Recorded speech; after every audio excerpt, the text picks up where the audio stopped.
And we're back on this Monday night. Chris McDonald back with you for the Mac Smack Monday Night Smack. We hate that Bianca Gracia couldn't be with us tonight. She had an emergency, and she is asked for a rain check till tomorrow night, and we granted her that. We're grateful that she's coming on this week. We hadn't had Bianca on in a long time. We were sort of holding, that's why we're a little late tonight. We kept holding out hope she could be with us, but had a private situation come up and just could not get away. And so you got me tonight. Now, I don't know if that's good or bad or in between, but well, I am the host of the show, I guess. I guess that's sort of the way it goes. But anyway, this is the Mac files, right? The MC files. I guess I should remind the folks about that sometimes. But elementary, my dear Watson. It's elementary, my dear Watson. Now, I have not been able to prepare for the comedic relief that I was going to give you. That'll come later this week. But we're going to be on with you tonight. We're going to take your questions and thoughts. And I've got a lot of video to play. We want to thank Lori Mills for being with us on our early bird tonight. We had a really good turnout. I was really shocked. We had 6 o'clock in the evening. Usually people are eating dinner, and I knew we'd have more replay viewers with her, but we had a very nice live audience, and I want to thank everyone that joined us earlier tonight. Good stuff with Lori, as always. She's out there fighting the fight in California, and we're grateful that she was with us tonight.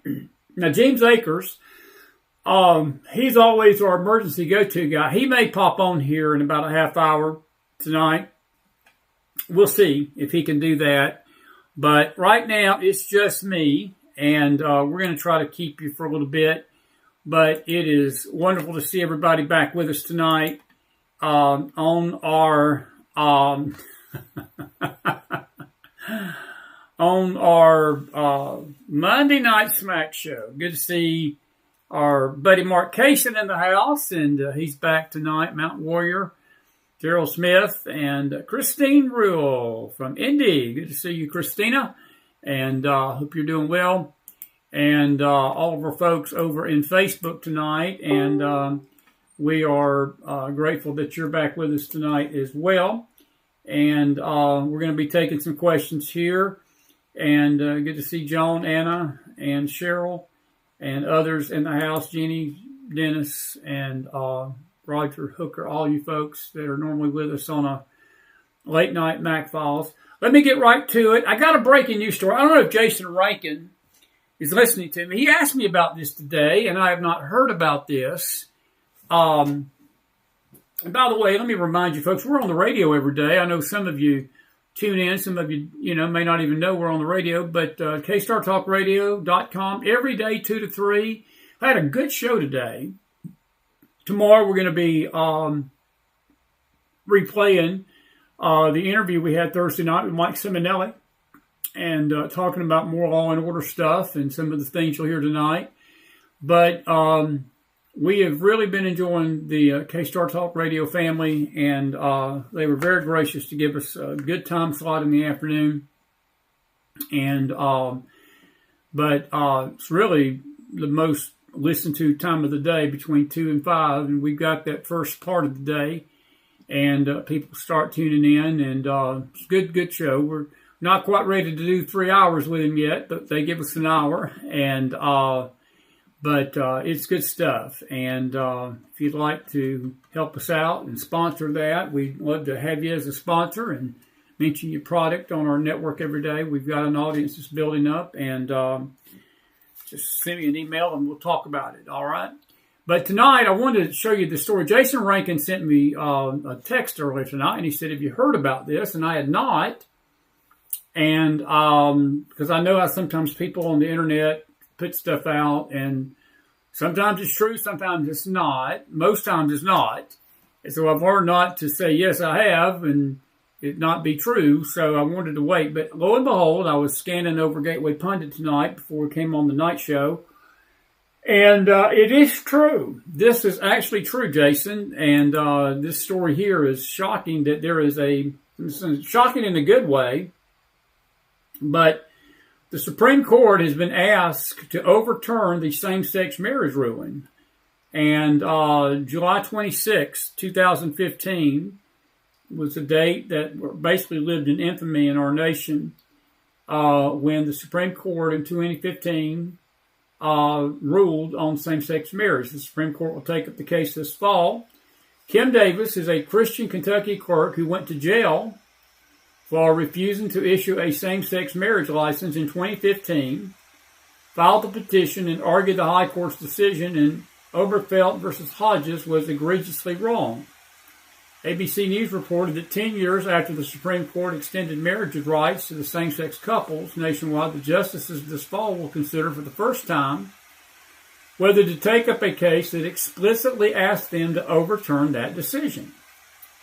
Kim Davis, the former Kentucky County clerk that was jailed for 6 days after refusing to issue marriage licenses to a gay couple, on religious grounds is appealing a $100,000 jury verdict for emotional damages plus $260,000, $260,000 for attorney fees. It's almost $250,000. In a petition for writ of certiorari filed last month, Davis argues First Amendment protection for free exercise of religion actually immunizes her from personal liability for the denial of marriage licenses. But more fundamentally, this is interesting, she claims the High Court's decision in Upheaval versus Hodges extended marriage rights for same-sex couples under the 14th Amendment's due process protections was egregiously wrong. She's arguing that this was not a 14th Amendment case. Recall that the late Justice Scalia dissented to the Supreme Court's decision on gay marriage and called the ruling a threat to democracy. She says, I write separately to call attention to this court's threat to American democracy. The substance of today's decree is not of immense personal importance to me.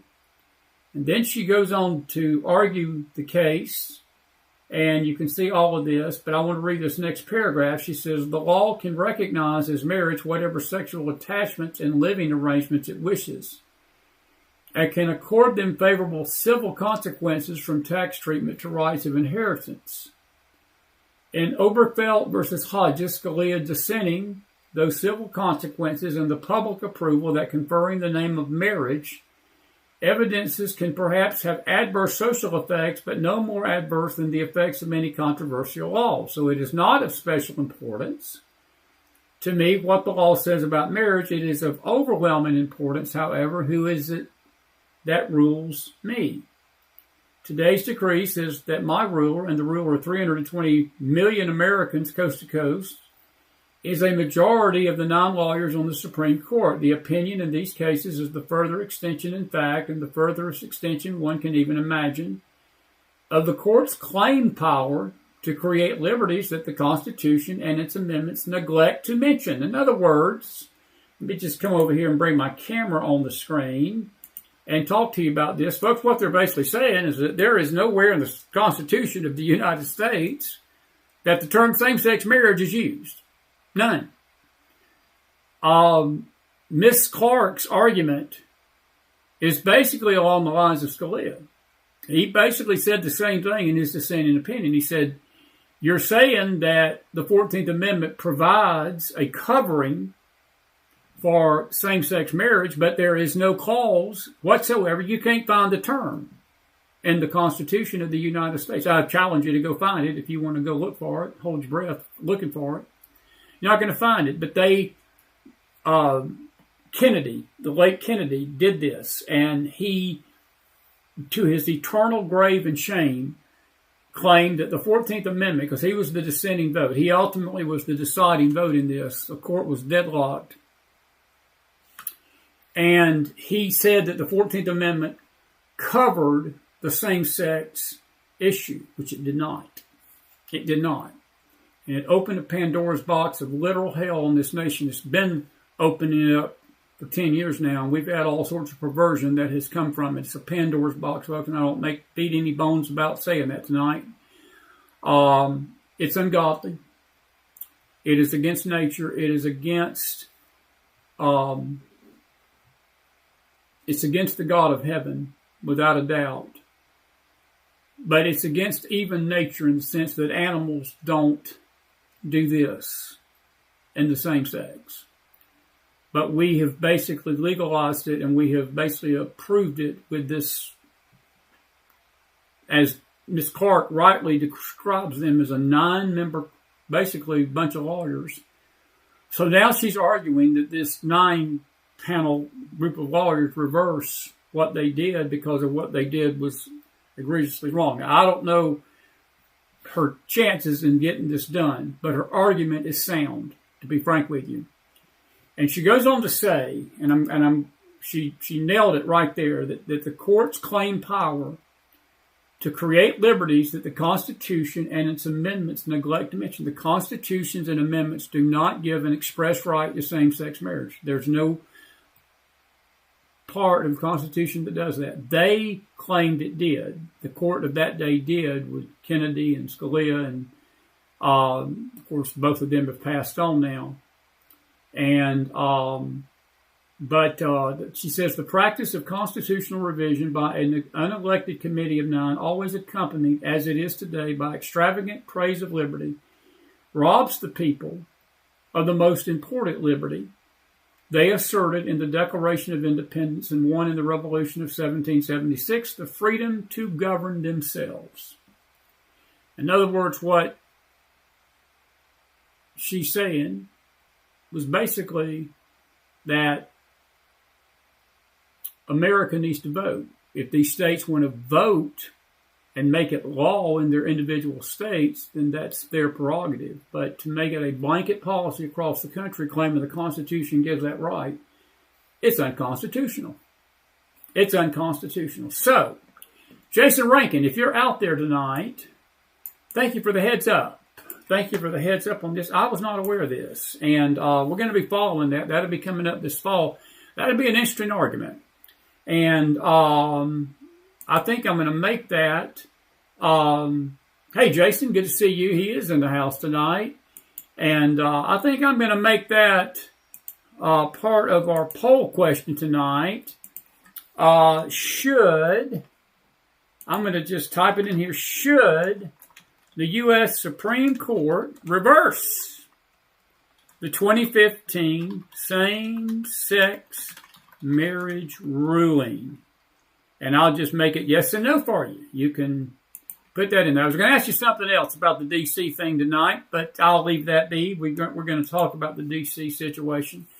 But that's pretty incredible stuff. And, you know, I'll have to tell you, folks, it has the feel to it that the same argument that was made by those Mississippians, you Mississippians, we tip our hat to you, when they went after the Hobbs situation in Mississippi, and by extension they said, well, if you rule for Hobbs in this, then you're basically saying that the whole structure of Roe v. Wade is also unconstitutional. Lo and behold, those ragtag Mississippians took down one of the most hideous, ungodly, demonic, baby-killing laws this nation had ever seen in its history. It was the low point of our nation in 1973 when they ruled that it was legal to kill a baby constitutionally.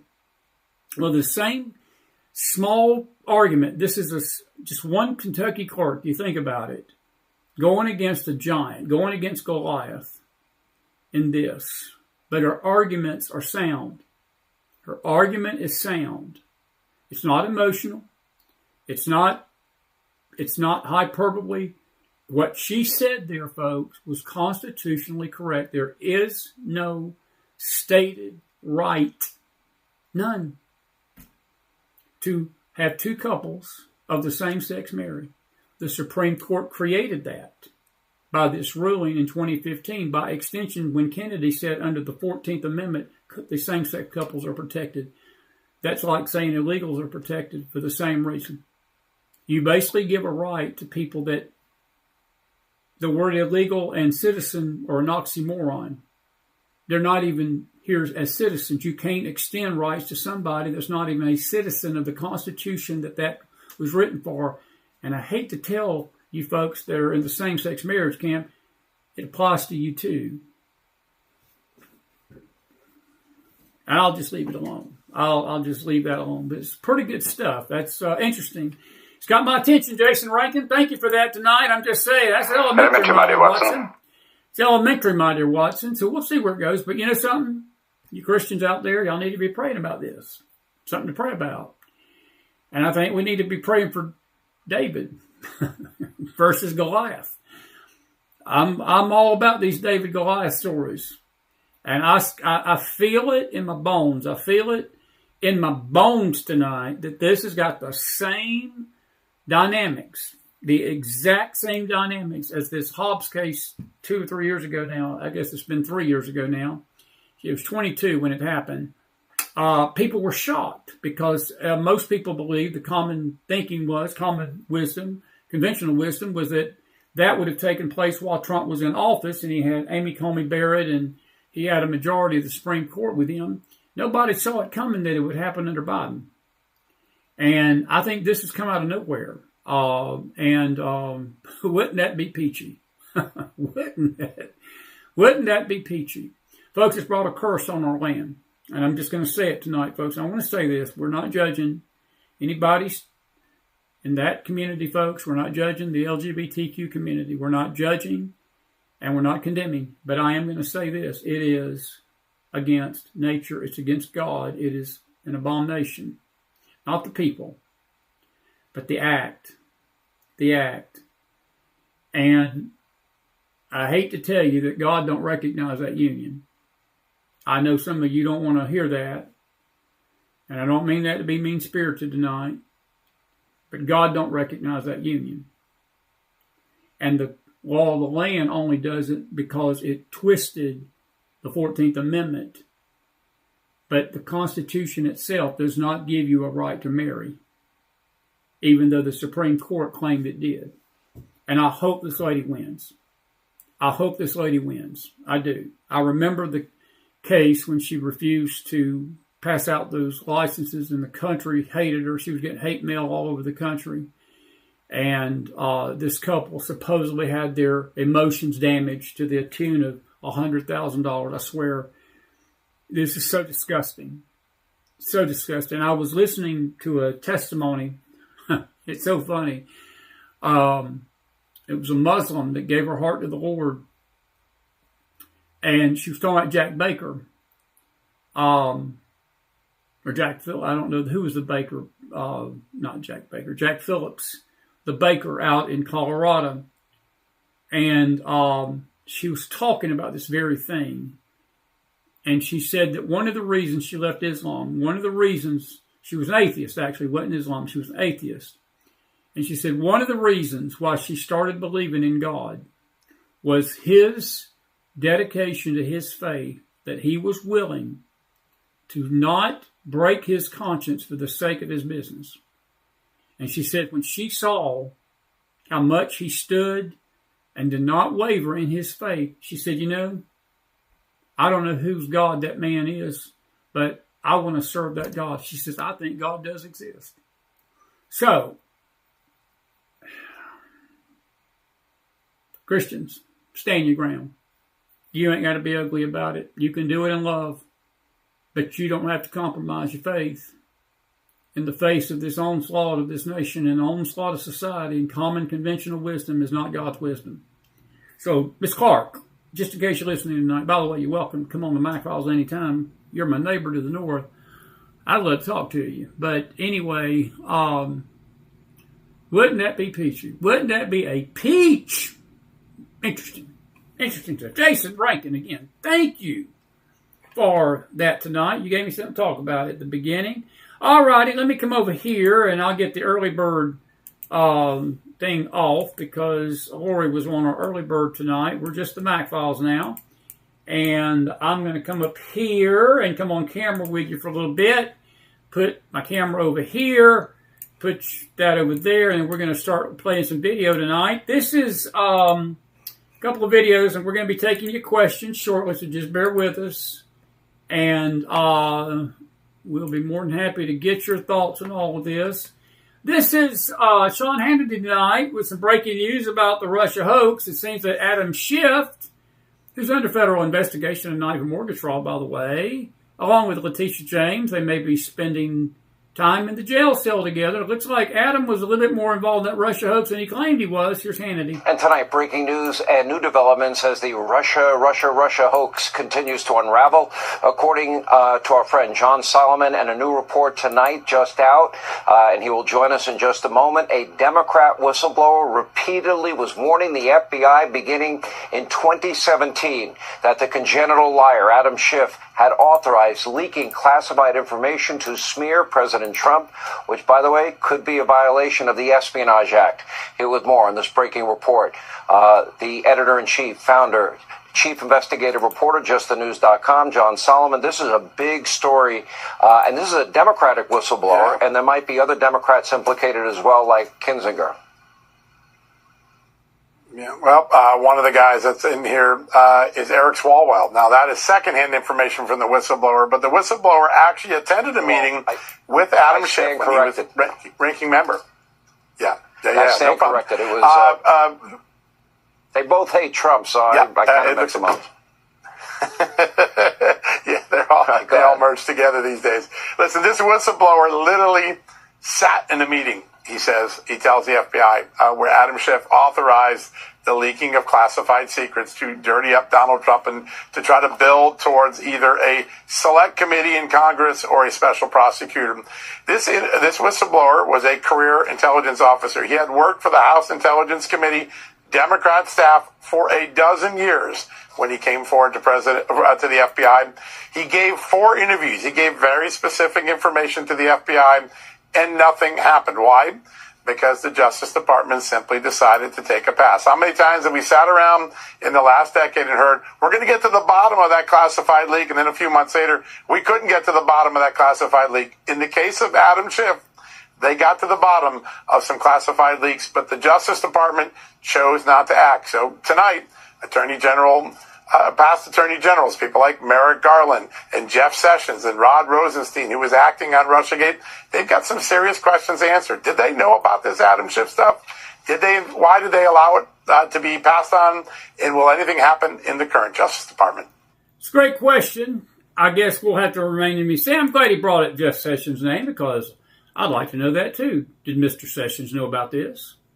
Did Rod Rosenstern know about this? By the way, we're working on the video link and feed. Bill Barr has been found out. He was working hand in hand with Fani Willis, the RICO case against Trump in Georgia.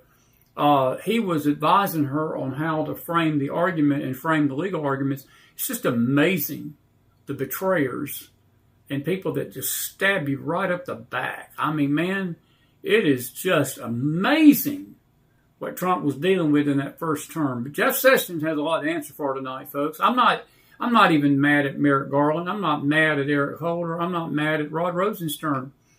They were just the puppets. They were the clowns that were called on to perform the show. Jeff Sessions is the one that hired Rod Rosenstern. Jeff Sessions is the one that turned his back. He knew this was a farce. He knew this was a messed up attempt. Why did he even put Bob Mueller on the case? And then he recused himself days after Trump named him Attorney General. So, I'm almost more mad at Jeff Sessions than I am any of them. So, anyway, we'll see where this goes. But it's an interesting thing that Adam Schiff was at the heart of it. It shouldn't surprise us. It don't surprise me.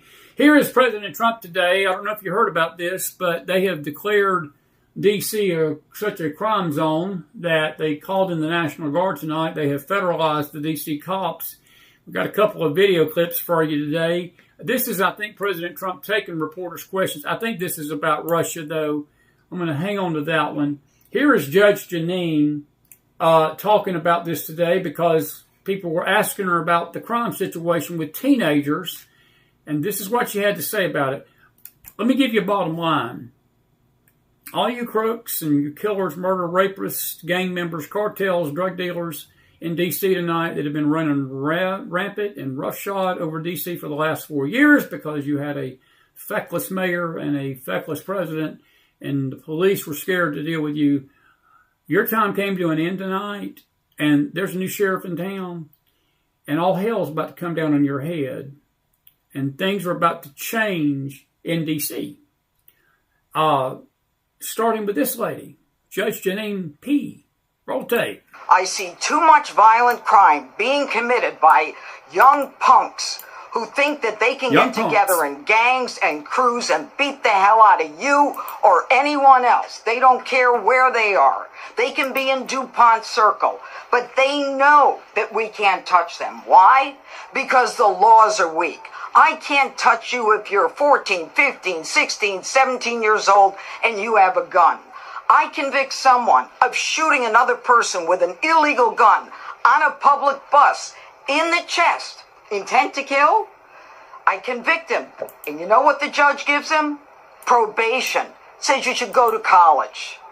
We need to go after the D.C. Council and their absurd laws. We need to get rid of this concept of, no cash bail. We need to recognize that the people who matter are the law-abiding citizens, and it starts today. But it's not going to end today, because the president is going to do everything we need to do to make sure that these emboldened criminals understand we see you, we're watching you, and we're going to change the law to catch you. And my final note is this. These kids understand that the jurisdiction is through the state attorney general, Brian Schwab. I did a poster of the young man from Doge who was beaten bloody with a severe concussion, a broken nose. And then I did a poster of what happens to those kids, because I can't arrest them, I can't prosecute them. They go to family court and they get to do yoga and arts and crafts. Enough. It changes today. Thank you, Mr. President. It does change today. Here's Cash Patel. Big success. Thank you, Mr. President. Thank you, Attorney General Bondi, for your leadership, Deputy Attorney General, the rest of our interagency partners. Mr. President, the following is what happens when you let good cops be cops. And I just want to highlight that before I get into Northern Virginia. This year alone, under President Trump's administration, we've had over 4,000 child victims identified and found. That's a 33% increase from the same time period last year. 33% increase. We've had a seizure of 1,500 kilograms of fentanyl up to this date. That is a 25% increase since the same time period last year. And just to put it in perspective, 1,500 kilograms of fentanyl is enough to kill 115 million Americans. 115 million Americans. Cops are getting after it. The FBI has arrested 19,000 people this year alone. Thanks to President Trump's administrations, that's double than where we were this time last year. And we have also arrested 1,600 people who have committed violent acts against children. 270 of them are human traffickers of children. Mr. President, this is what happens when you have great leadership at the Attorney General with Pam Bondi. Your administration's priority of protecting the homeland and protecting American citizens and protecting our children. And the murder rates are plummeting. We are now able to report that the murder rate is on track to be the lowest in U.S. history, in modern recorded U.S. history, thanks to this team behind me and President Trump's priorities. And how do we do it? And what are we going to bring to D.C.? What we did in Northern Virginia, thanks to Terry Cole and Governor Youngkin and the team, we stood up a task force out in my Northern Virginia field office, and we said, let's let good cops be cops. Let's get them the intelligence and what they need, and let's get the red tape out of their way, and let's get DOJ partnered up with us to bring great prosecutions. And that's exactly what we did. In 1 month, we arrested 545 violent felons. 545 in the state of Virginia, thanks to Governor Youngkin's partnership.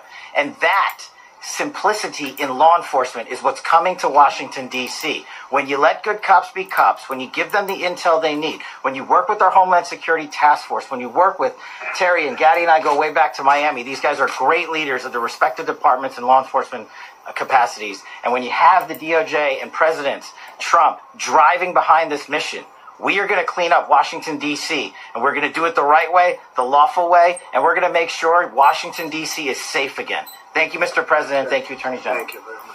Thank you, Cash. Great stuff there. I want to put a summary up of what he just said to you because it's very important to hear it again tonight. Folks, this is what, when you let cops be cops, that you can address. And let me see here. I just had this laid out, and what did I do with it? That's the other question. I know we just downloaded it. Here it is right here. This is Cash Patel. What you just heard, this is sort of a summary. And folks, this is nothing to sneeze at. Do you realize what you just heard? I want you to go back and think about this. Just since Trump took office, over 4,500 child victims have been identified. 35% increase over last year. In other words, they have identified the victims. They've gone after the perpetrators of these child-related crimes. Fentanyl seizures, up 1,500 kilograms seized so far this year, 25% of rise. That 1,500 kilogram of fentanyl would kill 115 million Americans, folks. 115 million. FBI arrests doubled. 19,000 arrests this year, twice from last year's pace. Crimes against kids targeted 1,600 arrests with these child-related incidents, violent acts on children, 270 human traffickers caught. Just, folks, we're talking 6 months. Murder rate plummeting on a track for lowest in U.S. modern history, crediting Trump's policies with Attorney General Pam Bondi. Northern Virginia, they had formed a task force with Governor Youngkin, a great governor, one of the few great governors of the country. I put Ron DeSantis in that category. They arrested 545 violent felons in 1 month by eliminating the red tape. And then they gave the let good cops be cops approach to Washington, D.C. They're going to bring that to D.C. And Patel is basically saying there's going to be similar results. I tend to believe that. Did I just delete my... No, I didn't. It's over here. I need to come back over here. And I need to bring Mr. Elementary over here. Because it's elementary, my dear Watson. That's elementary. Elementary, my dear Watson. It's elementary, my dear Watson. I can't go nowhere without that. This is Pete Hegseth. And actually, this is President Trump first. Let's listen to him. This is what all those people you just heard referring to. Trump laid the law down today in D.C. What's coming? Roll tape. Today we're declaring public safety emergency in the District of Columbia. And Attorney General Pam Bondi, who's fantastic, is taking command of the Metropolitan Police Department as of this moment. And I'll be making the appropriate notifications to Congress and to the mayor, our new DEA administrator, who's one of the top in the country. He better be Terry. If you're not, I'm going to get rid of you so fast. Terry Cole. Terry, thanks. Very good. We just got him. Most highly recommended person. And you'll be designated as the interim federal commissioner of the Metropolitan Police Department. Okay? And you run them tough. They're good. You have a lot of good people. You have people that shouldn't be there. You also have people that shouldn't be there. They got in there because of woke. But you have a lot of great police. And those people are the ones that want to help you. Trump is basically saying we're going to bring it to we're going to bring this crime under control in D.C. This is Pete Hegseth this afternoon telling the president whatever you need from the Department of Defense. They're going after drug cartels with the military now, by the way, folks. That's the other thing. These cartels are about to have the weight of the almighty D.C. military and the American military come down on their heads. They're not going to escape. These cartels. Roll the tape. At your direction this morning, we've mobilized the D.C. National Guard. It'll be operationalized by the Secretary of the Army, Dan Driscoll, through the D.C. Guard. You will see them flowing into the streets of Washington in the coming week. At your direction as well, sir, there are other units we are prepared to bring in. Other National Guard units, other specialized units. They will be strong, they will be tough, and they will stand with their law enforcement partners. This is nothing new for DOD. As the president noted, at the border, we've got 10,000 troops down there who've been operating in defense cooperation areas, defense zones, where there's zero illegal crossings because of troops on strikers scanning the border. We've been protecting other people's borders for 20 years. It's about time we protect our own. And we're working with ICE and CBP. In Los Angeles, we did the same thing, working with the California National Guard, working with ICE officers. ICE officers deserve to do their job and not be attacked. We will work alongside all D.C. police and federal law enforcement to ensure this city is safe, this city is beautiful. And as I always say about President Trump to the troops, he has their back. And my message to the National Guard and federal law enforcement in Washington is, we have your back as well. Be tough. Yes, we do. Be strong. We're right behind you. Yes, we do. Well said, Pete. Folks, I'm all in. I'm all in with this. We got a few of the videos to play tonight. Listen to me. You know this is a good idea. And I'll tell you how you know. Because the Dems are calling it racism tonight. Hillary Clinton's calling it racism tonight.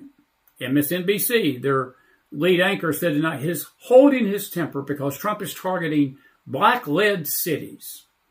The mayor of D.C. went out tonight and said this, and it's being reported tonight that she was on the phone all day long with lawyers and constitutional lawyers and every D.C. hack she could find to try to file a lawsuit, and they said, you got no leg to stand on. Everything he's doing is constitutional. Everything he did is legal. He's got the right to call the National Guard in. It's his call, not yours, Mayor.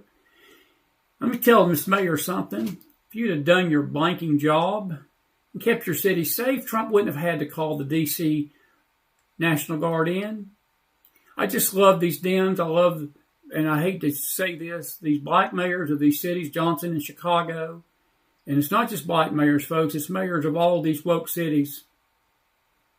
If you would make your cities and let your cops and police do their job and get the crime off the streets, you wouldn't have to have the federal government basically federalize the cops and come do your job for you. So stop whining like a whiny baby you are, like you did right here. Roll the tape. Our nation and around the world.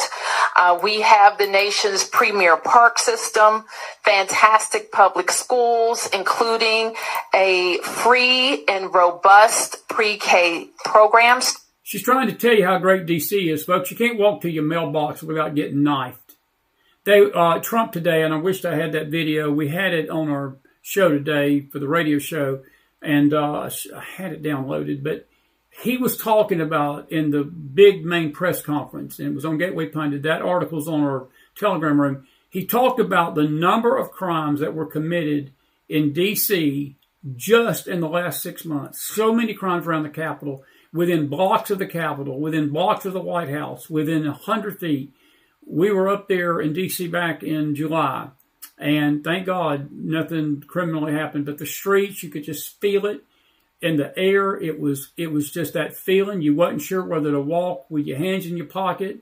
And I'm telling you, it's an unsafe city. But she's trying to tell you how wonderful it is. And Trump, by the way, these job numbers that the lady he fired that was cooking the books with the law numbers, well, the same people that were cooking the books about the economy were cooking the books with crime figure. There were reports out there that Hillary Clinton was quoting tonight that's claiming that violent crime in D.C. was at a 30-year low. Well, Patel's number sure didn't tell that, did it? No, it ain't a 30-year low. It's at a 30-year high.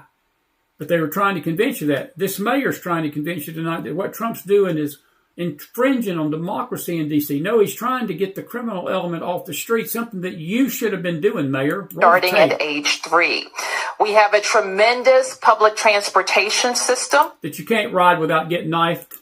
And we have hardworking people here who are raising families, starting businesses. Who can't raise families and can't start businesses because they're being vandalized by hoodlums and cartels and gang members.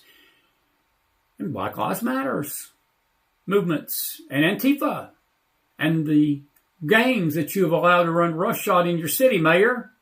And hiring workers. So it's very important to me that for all who live here and visit here, just know how beautiful our city is. How beautiful our city is. Folks, you can't walk to your freaking mailbox without being worried about getting knifed. Roll tape. And how proud we are of all that we've accomplished here. You've not accomplished a thing. You've made it the most crime-ridden city in the nation, other than Chicago. We're unique in other ways as well. Though we pay taxes, in fact, we pay more than most states per capita. By the way, folks, I know most of you know this. Washington, D.C. is not a state. It's a jurisdiction to its own. Trump has... he's trying to push it to statehood so the federal government can deal with it more. But this is what the woke left does all the time. They twist and they manipulate facts, and they're making you believe that Washington, D.C. is the Riviera. Come bring your families, that what Trump's doing is unnecessary. Jamie Raskin's out there tonight saying it was a manufactured emergency. It was a manufactured threat so Trump could send the troops in. And it's all racial. It's all about the black-led cities. It's not about the white-led cities. Not a state. We don't control the D.C. National Guard. We don't have senators or full autonomy. Limited home rule gives the federal government the ability to intrude on our autonomy in many ways. I've said before, and I'll repeat, that I believe that the president's view of D.C. is shaped by his COVID-era experience during his first term. And it is true that those were more challenging times related to some issues. It is also true that we experienced a crime spike post-COVID. Post-COVID. See, they blame it on COVID. No, the crime spike didn't happen post-COVID, Mayor. Washington, D.C. has been having a crime spike for a long time now. Don't blame it on COVID. That's, again, that's a woke left thing. But... And folks, listen to the videos, please. We'll take your questions and comments at the end. We work quickly to put laws in place and tactics that got violent offenders off our streets and gave our police officers more tools, which is why we have seen a huge decrease in crime because of those efforts. All right. That's the mayor. That's the mayor talking. This is the people talking. Washington, D.C. citizen today was asked, what do you think about Trump sending the National Guard troops into D.C.? Elaine Wheeler said it. She's acting like this is a commercial to bring your family up here and get them knifed and killed in D.C. in the summertime. I'm just ecstatic. I've been saying that a long time ago. The federal government should take over the D.C. Police Department. Leroy Thorpe is a native Washingtonian who founded the volunteer group Citizen Organized Patrol Efforts, also known as the Red Hats. They walk the streets of Chinatown doing violence prevention work. With the mayor being in power so long, I think she's kind of used to how things are going, and I think Donald Trump really wants to clean it up, and I'm all for it. I'm all for it, too. I want you to listen to MSNBC tonight. Spin this, though, folks. I want you to listen to MSNBC tell you how evil and wicked and how racist this is. Roll tape. One of the things that we have seen over and over from the president, from his team, Stephen Miller saying it's like Baghdad in Ethiopia. They seem to hold their... By the way, I'm glad he mentioned Baghdad and Ethiopia. Trump today in his press conference, and I tomorrow night we'll have I want to play the whole thing because I'm not done with this. He mentioned that the crime figures in Washington, D.C., folks, that Bogota, Colombia tonight is safer than Washington, D.C. Mexico City, Mexico is safer, and that's not saying a whole lot, than Washington, D.C. And he went down the list of all these cities, Venezuela, all these nations that have nothing but rampant crime. He said, you are safer in those cities. For my goodness sake, and you New York Cityans, you New Yorkers know what I'm about to say. It's safer to walk down the streets of New York. And that's not saying a whole lot than it is for Washington, D.C. So Mr. Afro Man, he thinks that this is a joke. He thinks that being Bogota and Colombia, he thinks what Trump is saying is just so racist. No, Trump's making a point, neighbor. It's about crime. It ain't about the color of your skin. It's about whether they're going to take a knife and skin you and take off your skin. But this is the left. This is the MSNBC network. Harshest criticism sometimes for cities that are majority black and brown. Right there. There's the race bait right there. His criticism, he's saying, is for cities that are a majority black or brown. So this is not about you getting knifed going on your way to eat a sandwich at Subway every day at Washington. This is about you being black or brown. Do you see that, and what do you think that means? I think that I have been dealing kind of with this issue for a number of years. It's kind of easy fodder on the campaign trail. But now... This is the same mayor that you just heard, by the way. She left her press conference this afternoon and ran right to the race baiters at MSNBC to make her point. Listen closely to what she says. We're talking about governing, and my job is to focus on making sure our city is running well, and people enjoy a great quality of life. And I think we're doing a really good job. Yeah, you're doing a jam-up job, Mayor. You're doing such a jam-up job that Trump has to bring the freaking National Guard to your city to make sure it don't go up in smoke.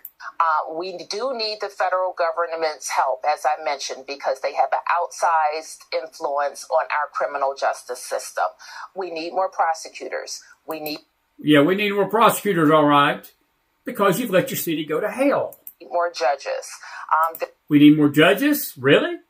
There are other ways to help. Even we want to rebuild our jail, and there are ways that the feds can help with that.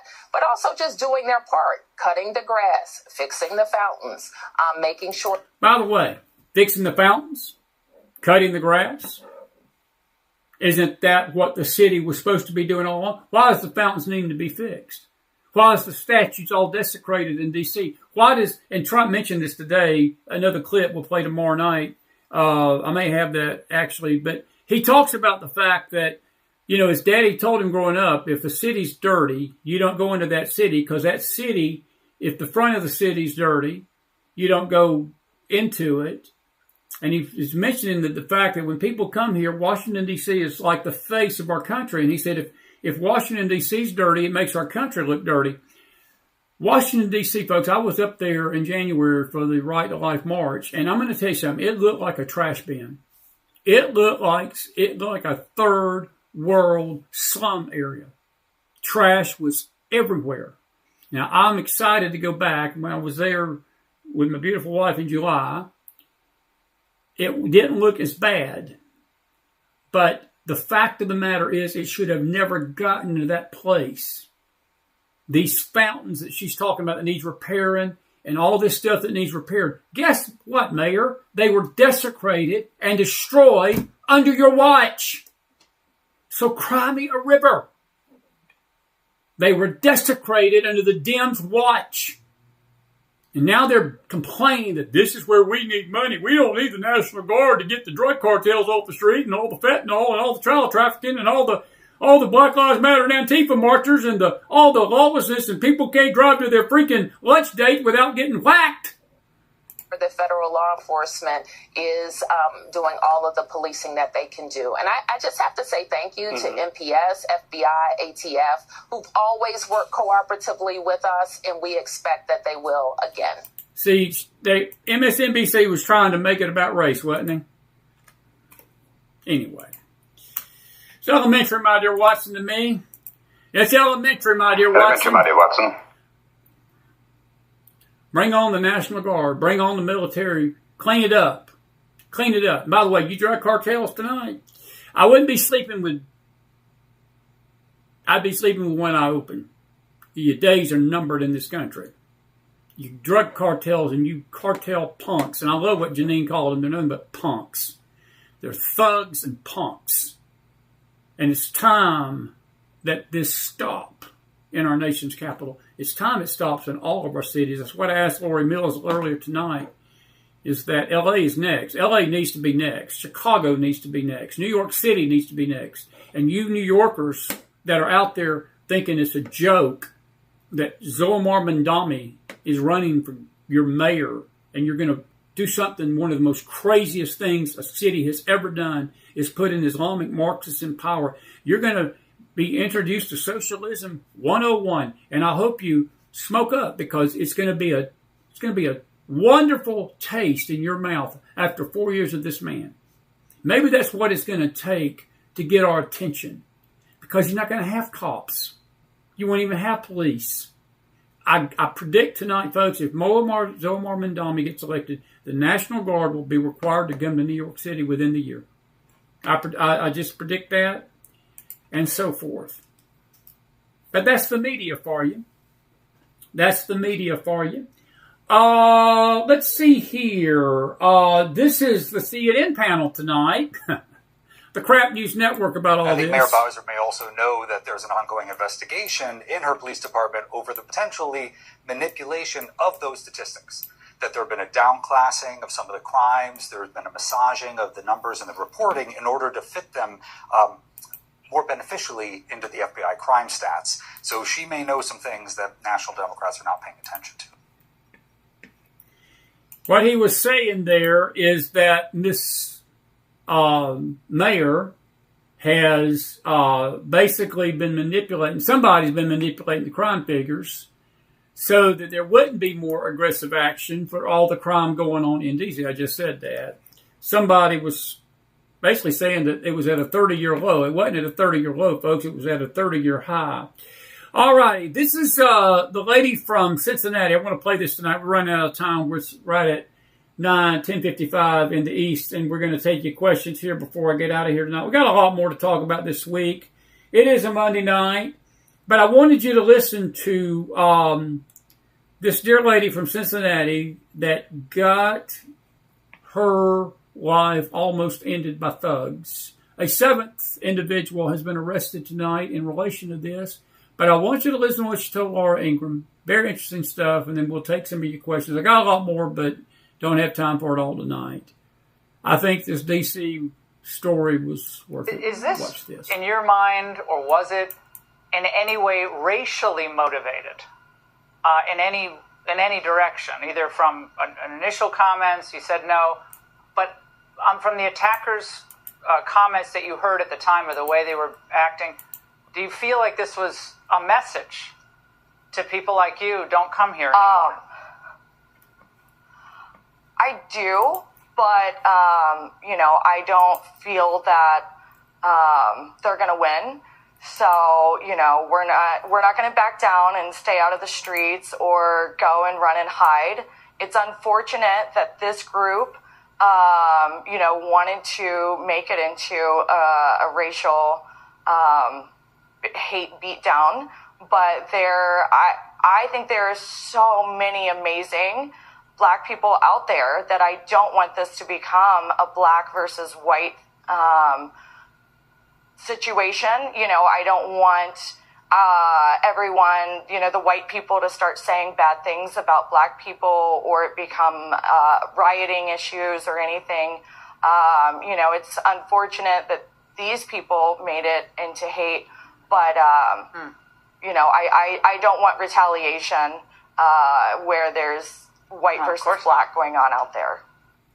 What was happening in that moment that you decided as a woman to jump into this situation? Well, everyone was standing around recording and egging it on and, cheering to them. And I kept waiting for the police to show up and waiting and terrified, and when I realized the police weren't going to come, I could hear someone, the man that I jumped in front of, literally crying to God, please God, somebody save me, somebody help me. It was the third time he had been knocked down and kicked in his face over and over. Somebody had told me 57 times.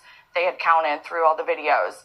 And I knew that if I didn't jump in, if he had fallen down one more time, he would not have made it out alive. Did you know him, Holly? I'm sorry to interrupt. Did you know him? No, I had just met him that night, just a few hours before he came to the birthday party, and that's how I met him. So you decided to jump in someone you just had met. I mean, most people, frankly, wouldn't do that. And over how long of a period of time did this transpire? Was this seconds, minutes? No, I want to say at least a solid 15, 20 minutes this was going on. I mean, the videos that you see are little short blurbs, but this was going on for so long, it was ridiculous. And it was like one crowd would come in and start beating on them, and then another crowd would come in and take their turn. It wasn't going to stop. It's not like one crowd came in and had their fun kicking them, then there would be more that would come join in. When you regained consciousness, where were you? Were you still lying down on the pavement? Oh, I was laying down, yeah, and I heard a woman's voice, which had me very panicked, just saying, please wake up, please. And I had no idea what was going on. But when I go back and watch the video, it appears that there were a few people who were trying to run at my body as I was knocked out. I feel like they were coming to also curb stomp my face like they did to some of the others. And she had protected me.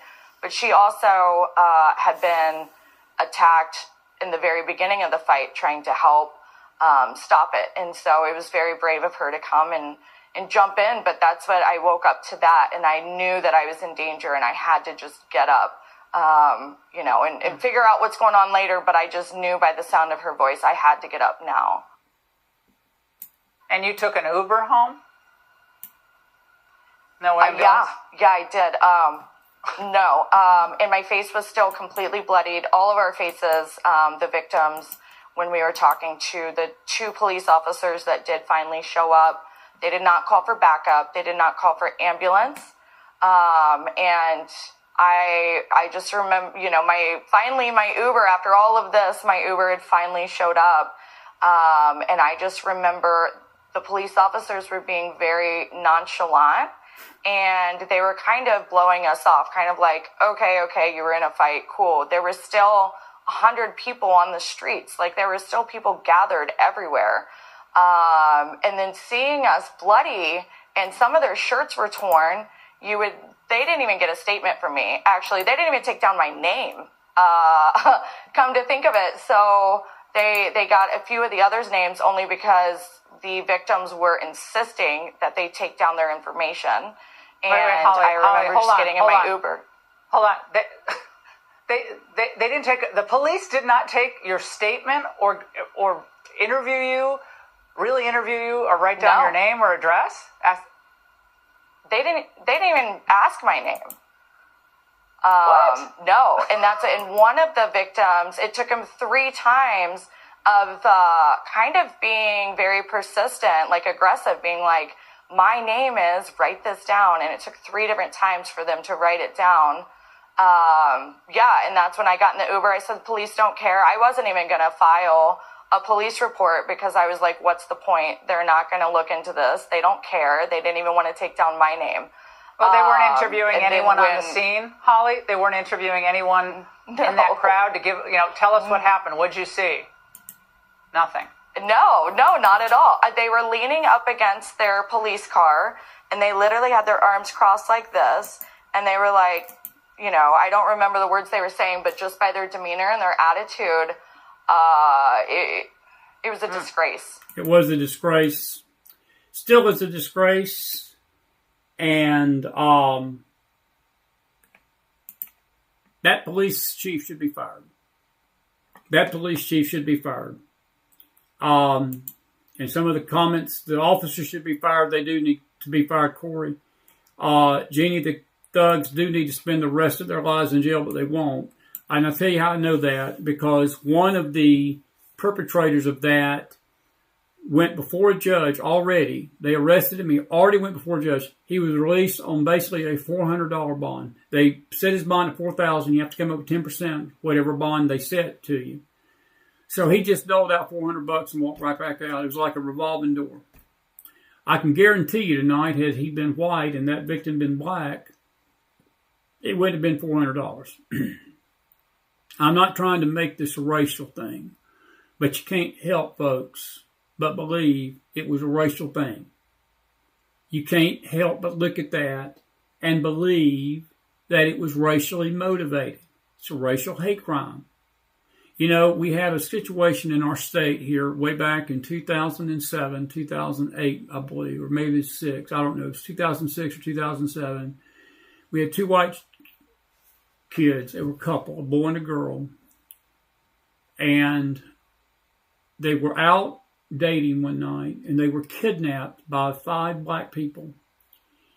And I can't even say on the air what happened to both the boy and the girl. She was raped so many times. These monsters took bleach before they burned her body, washed her body with bleach so their DNA would not be found inside her. They sodomized the boy. They literally made them drink Drano. They made the victims drink Drano and bleach. This is how hideous this crime was. It's right here in Knoxville. And the district attorney, the cowardly, district attorney would not press charges against this for being a hate crime, because he said in his words, I don't want the community to go up in smoke. And you can be sure of this tonight. And I understand the lady's concern. I understand Holly's desire not to demonize black people. We're not trying to demonize black people. This has nothing to do with white, black. But the way our nation has become and the way our nation has been set up, folks, is that when it's done to white people, we don't want to talk about race. We only talk about race when it's done to blacks. Same thing that's going on in D.C. tonight. You see, I don't care what color of skin you got. If you're a criminal, you're a criminal. You're a crook. You kill somebody, you rape somebody, you murder somebody, you punch a lady in the face and almost half kill her like those thugs did to this chick in Cincinnati. You kick a man 50, 60 times trying to kill him. I could really care less the color of your skin. The media cares about that. But again, when the roles are reversed, the narrative always changes. We couldn't get those 5 individuals charged with it. Even Geraldo Rivera, liberal Geraldo Rivera, came to our city and was screaming, "This is a hate crime. What are you doing?" And we couldn't get nobody to charge it as a hate crime because that would have added probably life imprisonment to their sentences. Some of these people, monsters that get out, I think 1 or 2 of them got the death penalty and they're still sitting on death row on our expense. But there's a couple of them that didn't get the death penalty, and they're going to be up for parole here soon. It's been 20 years now, almost 2006, so we're coming up on 20 years of that. And I see this lady talk, and I appreciate the fact that she says we don't want to demonize black people, and that's not what I'm trying to do here tonight. I don't care what the color of your skin is. I don't give what color your skin is, but you do something like that.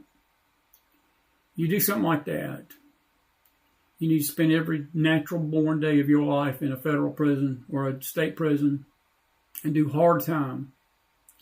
If we don't get this violence under control, folks, if we do not stop this kind of violence in this country, this lawlessness is going to destroy this nation. That is why President Trump is doing what he's doing in D.C. tonight, not because of the color of the perpetrator's skin.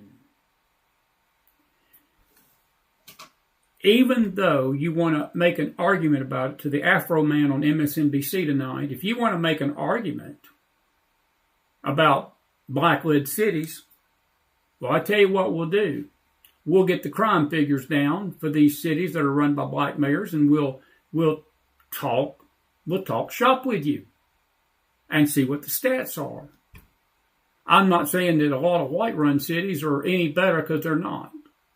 But see, only the liberals, and I think Chris Davis said it beautifully out there, only the liberals can make race an issue out of crime.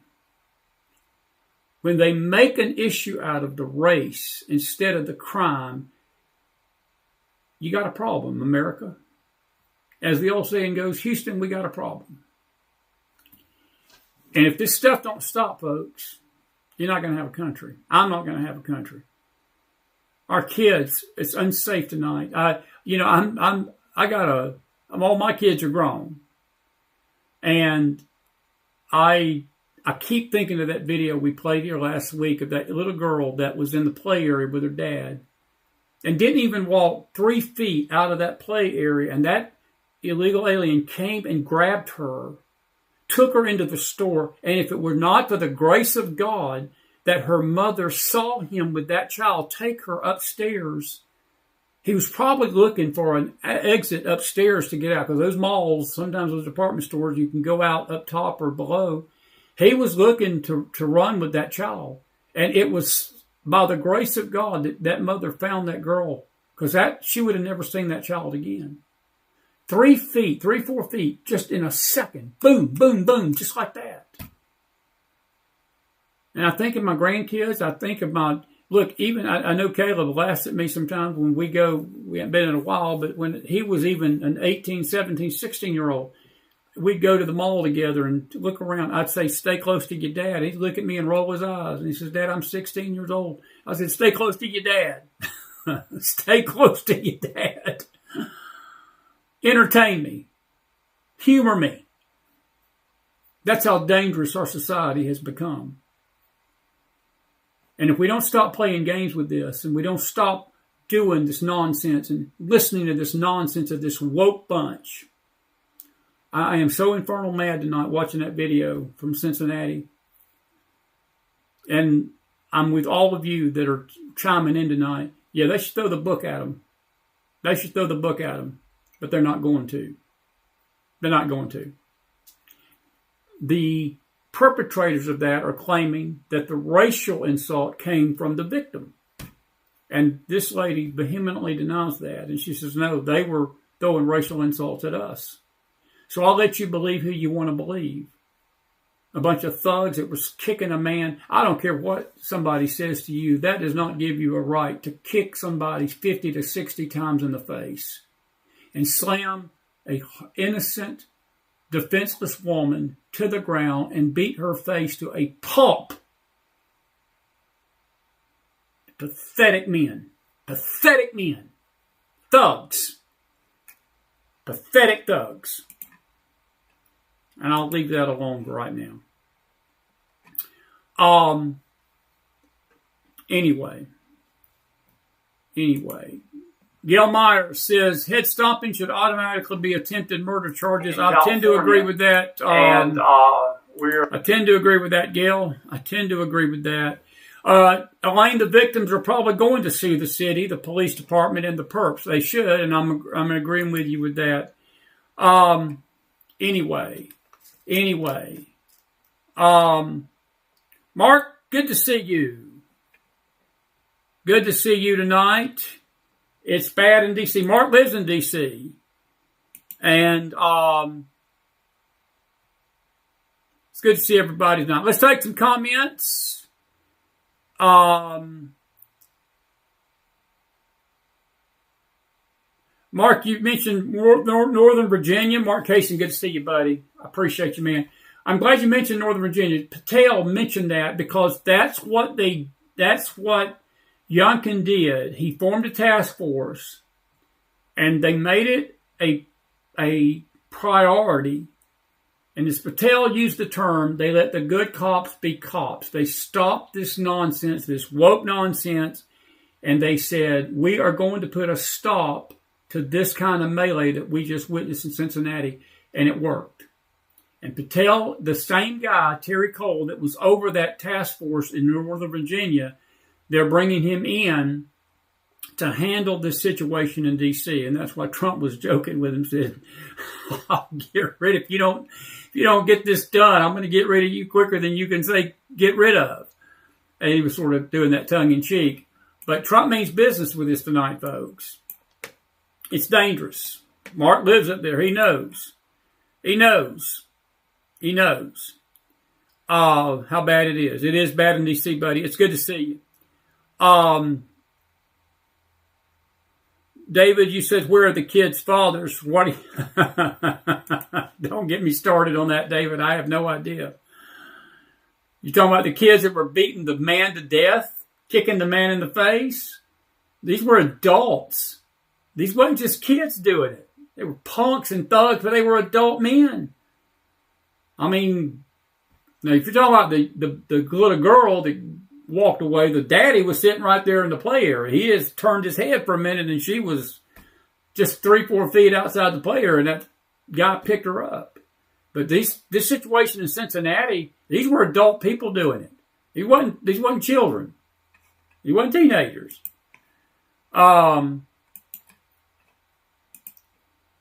Anyway.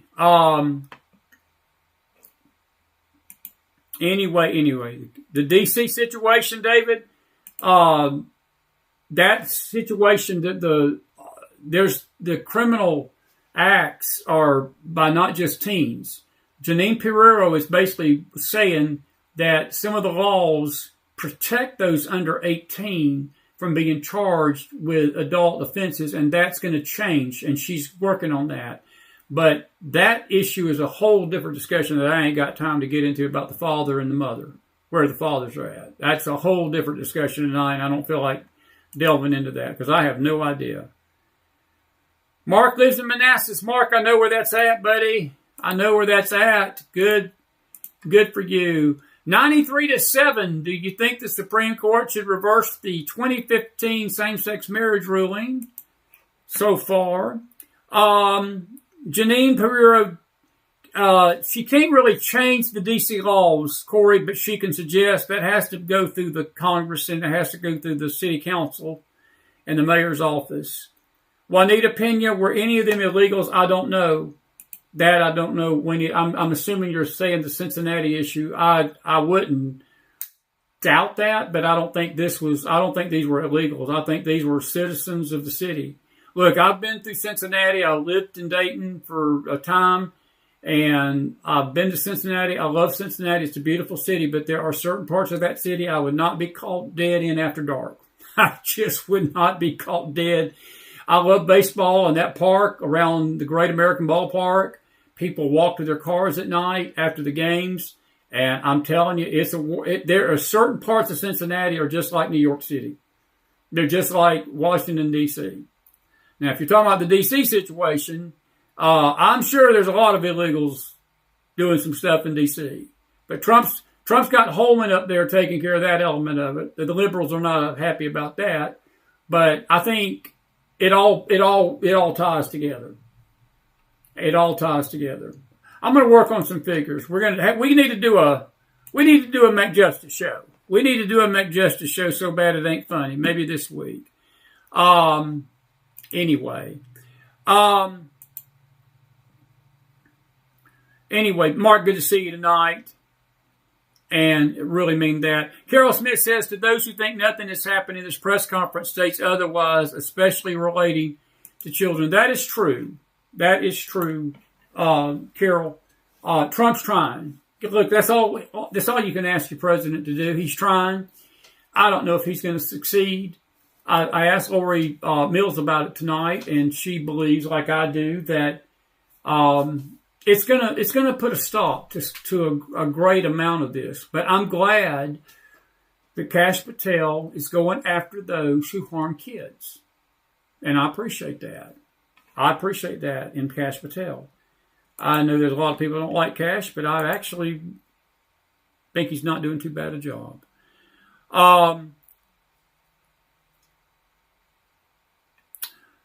Zella, I disagree with where you're putting the blame on LBJ. LBJ was just a politician, Zella. I disagree fully. I disagree totally with that. It wasn't the welfare situation that LBJ started. No. That's a spiritual matter. I'm not taking issue with what you're saying, friends. Good to see you tonight. But taking the father out of the home wasn't a political situation. It's a spiritual one. It's a spiritual one. It's the same thing going on tonight. It's not, you can't lay it at any politician's door. This is what happens when a nation forgets God and turns its back on God from the pulpit down and allows violence to overrun its city. This is what happens. And we have allowed the violence to increase to a point that I don't know if this Pandora's box can be closed. I pray it can be. I think Trump's trying his best to do it. But while one politician could not be blamed to start it, I'm also going to say it's going to take more than just President Trump to stop it. It's got to take us, the people. It's got to take us, the people. I think Chris amen himself on that one. Where's Jenny Castellanova? There she is, right there. There we go. Elementary, my dear Watson. Elementary, my dear Watson. I'll amen myself on that. I'll amen myself on that one. Anyway, anybody else got a few other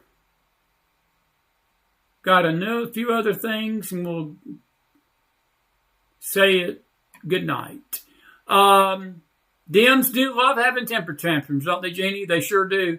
Chris Davis says only a liberal could turn something like cleaning up crime in D.C. into racism. They love criminals and illegals over real Americans. You said that. You got that right.